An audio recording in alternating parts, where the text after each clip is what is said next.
Good afternoon. I haven't done a bookstore vlog in so long, but we're doing something better today. We're actually going to the library. I really don't have any books in mind that I want to check out. I just feel like browsing, and then whatever grabs my attention, I just want to like check it out.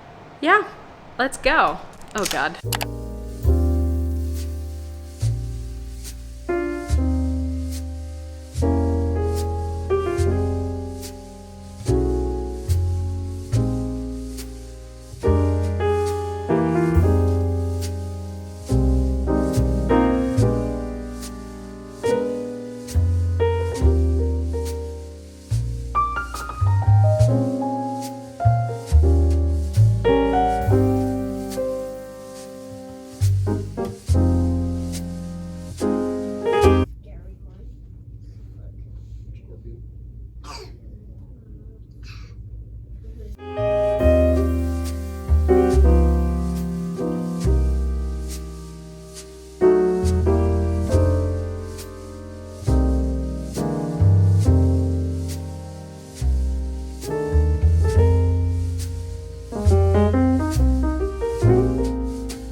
That radiates such calming vibes.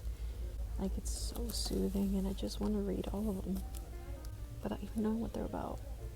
Like, it's so minimalistic, but at the same time, like, it's, you know, I love it. I love it.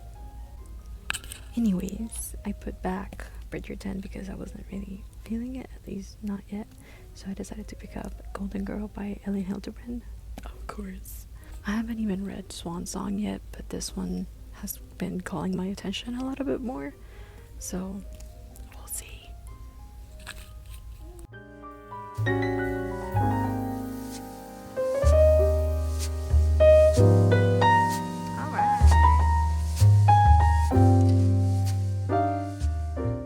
So we're back with a mini haul, which makes me so happy because I spent no money at all. With these books and the other three that I've checked out already, I have saved $200.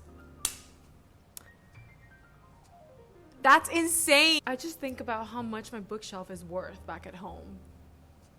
Like, oh my God. Anyways, but that's fine. The point is that I had such a great time at the library today because I took my sweet little time. The library was very busy, and kids were being loud and annoying, and even the parents, even adults, were talking like super loud, and I'm like, dude, shut up. But again, I started thinking, wait, the library is busy. That's good. That's how it should be. So I love that. I appreciate that because my biggest fear is libraries disappearing. And also, when it's time for me to become a librarian, I'm scared of that happening, and then it was all for nothing. But whatever, we're not going to get into that. The thing is that I want to talk to you about the books that I picked. I know you probably already saw them, but I wanted to talk to you, sit down properly and talk to you. I've said talk to you like 3 times. I'm sorry. Okay, let's start with my first and most favorite pick. Agatha Christie's Hercule. Is it Hercule or Hercule Poirot? Poirot? I don't know how to pronounce it. I know how to read, not how to pronounce. Please bear with me. These are the short stories. I think she has actual longer works with this character.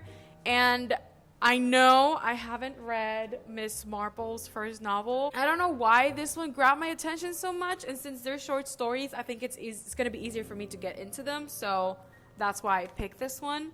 And it made me very excited because they had so many Agatha Christie novels. And my reason behind my curiosity for Agatha Christie's work is after reading the most wonderful crime of the year, because it was, if you didn't know, if you have read this book and you didn't know that it was based on Agatha Christie, it was based on her disappearance. So I thought it was pretty cool. It just made me very curious. Then I decided to pick up Funny Story by Emily Henry. I remember when this came out, I wanted to read it, but I wasn't really feeling a rom-com at the time, I think.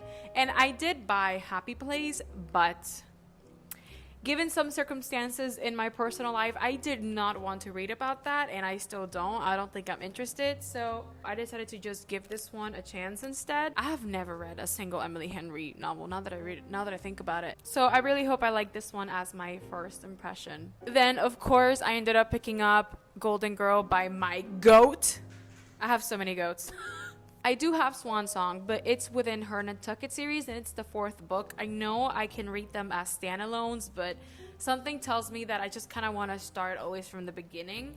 And this one is not from any series, so I felt more inclined to get this one and read this one instead. And it has so many great reviews on Goodreads, so I am hoping to feel just as I did when I read The Hotel Nantucket. I think the reason I picked this up was because the main character is actually murdered and she ascends to the beyond, like, you know, she becomes a ghost, I think. And it reminds me so much of Grace, the chambermaid from the Hotel Nantucket.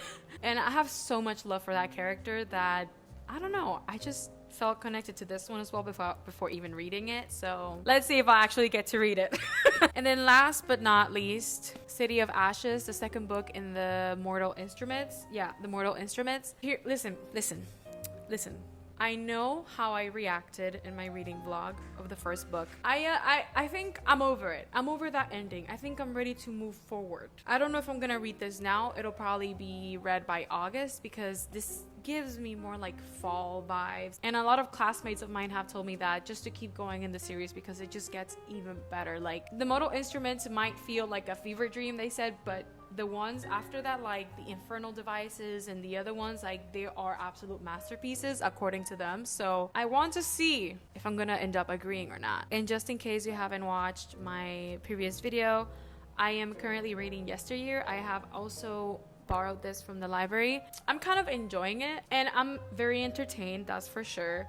The vibes are not there for me yet, but I just can't stop reading it.